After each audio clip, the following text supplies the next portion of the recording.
उत्तर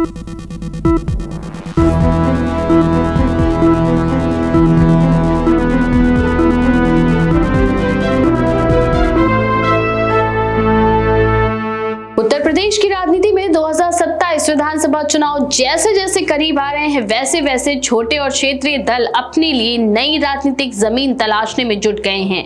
इसी कड़ी में असदुद्दीन ओवैसी की पार्टी AIMIM की रणनीति फिर से चर्चाओं में है। कभी पिछड़ा दलित मुस्लिम समीकरण के जरिए नए राजनीतिक धुरी बनाने की कोशिश करने वाली AIMIM अब नए सहयोगियों की तलाश में दिखाई दे रही है, क्योंकि पल्लवी पटेल के साथ बना राजनीतिक तालमेल अपेक्षित परिणाम नहीं दे सका और गठबंधन की संभावनाएं धीरे धीरे कमजोर पड़ गई। दरअसल 2024 लोकसभा चुनाव से पहले अपना दल कमेरावादी की नेता पल्लवी पटेल और असदुद्दीन ओवैसी के बीच राजनीतिक नजदीकियां बढ़ी थी। दोनों ही दलों ने मिलकर सामाजिक समीकरण बदलने और सपा कांग्रेस गठबंधन से अलग तीसरी धुरी बनाने का प्रयास किया था। उस समय इसे पिछड़ा दलित और मुस्लिम यानी PDM फॉर्मूले के रूप में पेश किया गया। राजनीतिक विश्लेषकों का मानना था कि गठबंधन पूर्वांचल और प्रयागराज बेल्ट में असर डाल सकता है। हालांकि चुनावी स्तर पर यह प्रयोग मजबूत संगठन और साझा वोट ट्रांसफर की कमी के कारण टिक नहीं पाया।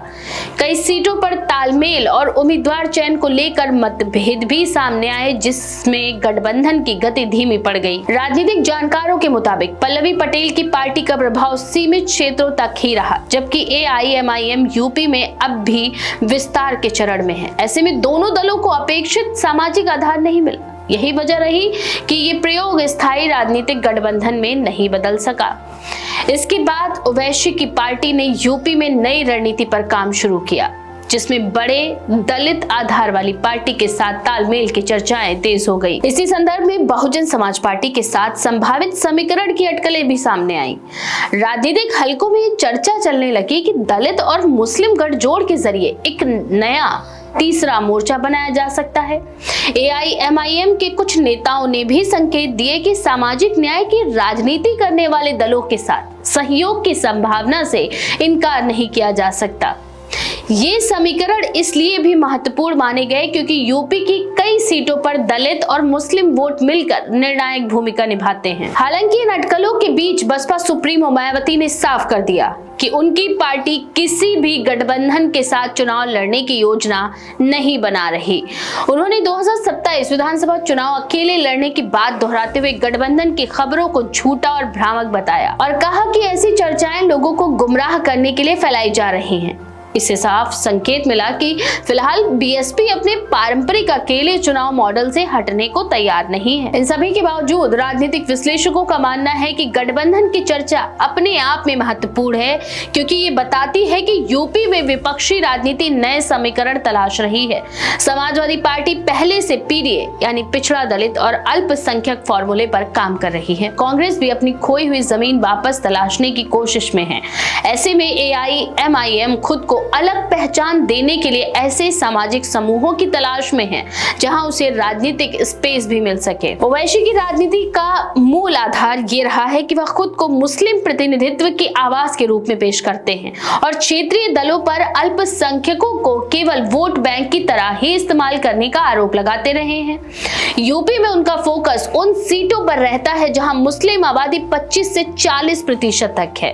पहले भी वह बड़े दलों के साथ गठबंधन के लिए खुलापन दिखा चुके हैं, लेकिन अंतिम समझौते अक्सर नहीं हो पाए। यूपी की राजनीति जमीन पर AIMIM के सामने सबसे बड़ी चुनौती यही है कि यहाँ मुस्लिम वोट पहले से ही सपा और कुछ हद तक कांग्रेस के साथ जुड़ा माना जाता है। ऐसे में ओवैसी की पार्टी को या तो नया सामाजिक गठबंधन बनाना होगा या स्थानीय नेतृत्व खड़ा करना होगा। यही कारण है कि दलित राजनीति से जुड़ने की कोशिश बार बार दिखाई देती है, क्योंकि बिहार और अन्य राज्यों में दलित और मुस्लिम समीकरण चुनावी रूप से प्रभावी रहा है। राजनीतिक विश्लेषकों का यह भी मानना है कि AIMIM की रणनीति केवल सीट जीतने तक सीमित नहीं है, बल्कि वह लंबी अवधि में संगठन विस्तार पर भी काम कर रही है। पार्टी छोटे चुनाव, स्थानीय मुद्दों और पहचान आधारित राजनीति के जरिए धीरे धीरे अपनी मौजूदगी मजबूत करना चाहती है। ओवैसी लगातार यूपी के मुद्दों, वक्फ, कानून व्यवस्था और प्रतिनिधित्व पर बयान देकर राजनीतिक स्पेस बनाए रखने की कोशिश करते रहे हैं। हालांकि आलोचक ये आरोप भी लगाते हैं कि एआईएमआईएम की मौजूदगी विपक्षी वोटों के बिखराव का कारण बनती है, जिससे भाजपा को अप्रत्यक्ष फायदा होता है। ओवैसी इन आरोपों को राजनीतिक प्रचार बताते हुए कहते हैं कि उनकी पार्टी लोकतांत्रिक अधिकार के तहत चुनाव लड़ती है और मतदाता खुद फैसला करते हैं। फिलहाल आने वाले समय में यूपी की राजनीति में एआईएमआईएम की दिशा काफी हद तक इस बात पर निर्भर करेगी कि क्या उसे कोई मजबूत सामाजिक या राजनीतिक साझेदार मिलता है या नहीं। फिलहाल पल्लवी पटेल के साथ प्रयोग कमजोर पड़ चुका है और बसपा ने औपचारिक गठबंधन से दूरी बना ली है। ऐसे में ओवैसी की राजनीति अब गठबंधन खोज और स्वतंत्र विस्तार दोनों रास्तों पर एक साथ चलती दिखाई दे रही है। यूपी की बहुस्तरीय सामाजिक संरचना को देखते हुए ये साफ है कि बिना मजबूत स्थानीय सहयोग के किसी भी नए राजनीतिक खिलाड़ी के लिए जगह बनाना आसान नहीं होगा। इसीलिए 2027 चुनाव तक एआईएमआईएम की रणनीति में कई बदलाव देखने को मिल सकते हैं। फिलहाल इतना जरूर तय है कि ओवैसी यूपी की राजनीति में अपनी उपस्थिति बनाए रखने के लिए नए समीकरणों की तलाश जारी रखेंगे, भले ही गठबंधन की राह भी स्पष्ट ना दिखाई दे रही हो। तो इस बारे में आपका क्या विचार है, अपनी राय कमेंट में जरूर लिखें। ऐसी और भी खबरों के लिए देखते रहें भारत 19 एक्सप्रेस।